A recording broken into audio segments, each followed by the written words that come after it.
Hello बच्चा party, how are you all. So I hope आप सब लोग अच्छे होंगे क्योंकि ठंड बहुत ज्यादा बढ़ रही है। और मैं रात में इस टाइम पर शूट कर रही हूँ वीडियो को, और मेरी जो नाक है वो भी बोलने लग गई है जुकाम से। आप लोगों को एक खुशखबरी तो मिल ही गई होगी कि आप लोगों की भाई डेट शीट जो है वो आ चुकी है ना। आई थिंक पता ही है। हाँ सॉरी, मैं अपना माइक चेक कर रही थी क्योंकि अभी ये बंद हो गया था और मुझे पूरी रिकॉर्डिंग जो है वो दोबारा से करनी पड़ रही है। मतलब दिमाग की दही हो गई थी पूरी की पूरी। आप लोगों की डेट शीट बचा आ गई है। Okay, and this time is to do hard study. Okay, पढ़ने की जरूरत है और बहुत अच्छे वाला पढ़ने की जरूरत है। और अगर पढ़ने का मन अभी भी नहीं कर रहा है ना, तो उनसे जाके पूछ लो जो कंपार्टमेंट के धक्के खा रहे हैं अभी, क्योंकि इतना ज्यादा बुरा हाल है बच्चों का जो कंपार्टमेंट में फंसे हुए हैं। हालांकि पास होना बहुत ज्यादा बड़ी बिग डील नहीं होती, स्टिल आप लोग पढ़ते नहीं हो और तैयारी इस तरीके से रखते हो कि आप लोगों को प्रॉब्लम खुद ब खुद फेस करना पड़ता है। और क्यों फेस करना पड़ता है? क्योंकि आप उस टाइम पर रेडी ही नहीं हो जिस टाइम पर एग्जाम है। अभी भी देखो 27 तारीख से आपके एग्जाम है। 27 तारीख से लेकर जो 10th क्लास वाले हैं उनके एग्जाम्स चलेंगे 17-18 मार्च तक, ठीक है। और जो 12th क्लास वाले हैं उनके एग्जाम्स चलेंगे 2 अप्रैल तक। हाँ, 2 अप्रैल तक उनके एग्जाम चलेंगे, ठीक है। तो अब यहाँ पर आप लोग देख सकते हैं कि कितना डिफरेंस है। और डिफरेंस क्यों है वो तो हमें पता है, because there are so many subjects in 12th class comparison to 10th।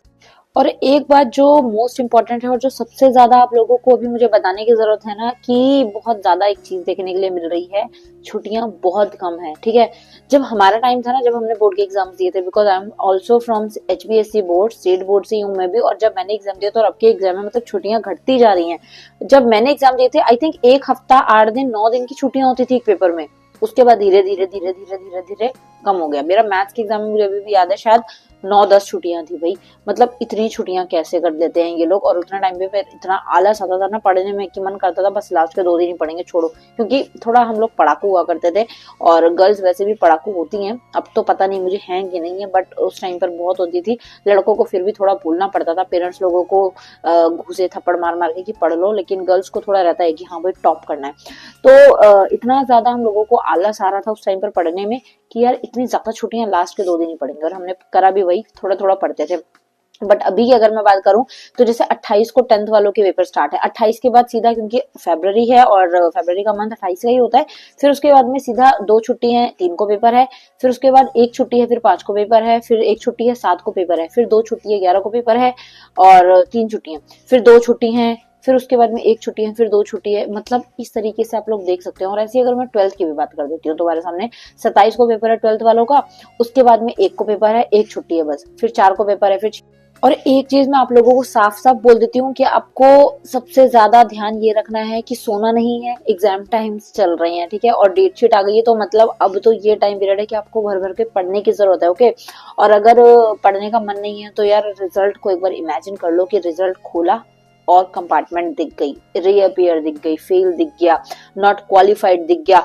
उस कंडीशन में जब इमेजिन कर लोगे ना एक बार, तो खुद ब खुद पढ़ने का मन होगा, ठीक है। एक बार मम्मी पापा के लेक्चर देख लेना, इमेजिन कर लेना, और घर वालों की गालियां तो होंगी ही, उसको भी इमेजिन कर लेना, आराम से पढ़ने का मन हो जाएगा। ओके, और क्योंकि ठंड है, मुझे भी पता है यहाँ पर भी टेम्परेचर बहुत है, हमारे यहाँ तो धूप ही नहीं निकल रही है। मैं खुद अभी मम्मा का ये कोट पहन के बैठी हुई हूँ, और जितने भी कपड़े पहन लो यार ठंड लगती रहती है, इतनी ठंड हो रही है। धूप के दर्शन ही जो है वो इतने ज्यादा कम हो गए हैं कि बस। तो इसलिए आप लोगों को कॉफी लेनी है, भर के कॉफी पियो, ठीक है, और पढ़ने बैठो। रात के टाइम पर कोशिश करो ना पढ़ो, दिन के टाइम पर पढ़ो। मॉर्निंग नाइट के टाइम पे पढ़ सकते हो, मॉर्निंग के टाइम पे मत पढ़ो। मॉर्निंग में ठंड में बहुत आलस आता है, ठीक है। 4 बजे 5 बजे अलार्म लगाकर उठ के पढ़ने में बहुत ज्यादा आलस है। इससे अच्छा लेट नाइट स्टडी कर लो, वो ठीक है। दोपहर में स्कूल से आके सो जाना, अभी छुट्टियां खत्म हो जाएंगी तो स्कूल से आना, फिर थोड़ा सा रेस्ट कर लेना, 1-2 घंटे का नींद ले लेना। बट नाइट स्टडी करना इज इफेक्टिव, क्योंकि रात में ना नॉइस नहीं होता, हमारी बॉडी चार्ज रहती है, खाना वाना खा के नींद आती है, मुझे पता है। बट आपको उस टाइम पर कॉफी वगैरह पीनी है तो आपकी नींद उड़ जाएगी। ये चीज आप ट्राई कर सकते हो।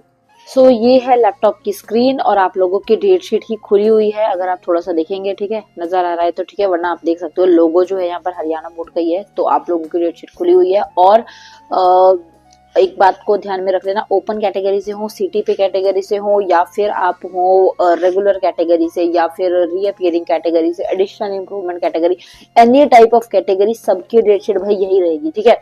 आप लोगों को ना दिमाग में पता नहीं क्या हो जाता है कि आप लोग सोचते हो कि मैम डीएमसी हमारी डेट शीट तो अभी आई नहीं है। पिछले साल ऐसे किया था बच्चों ने, कंपार्टमेंट वाले बच्चे एक हफ्ता पहले पेपर से बोल रहे हैं कि मैम हमारी तो डेट शीट ही नहीं आई।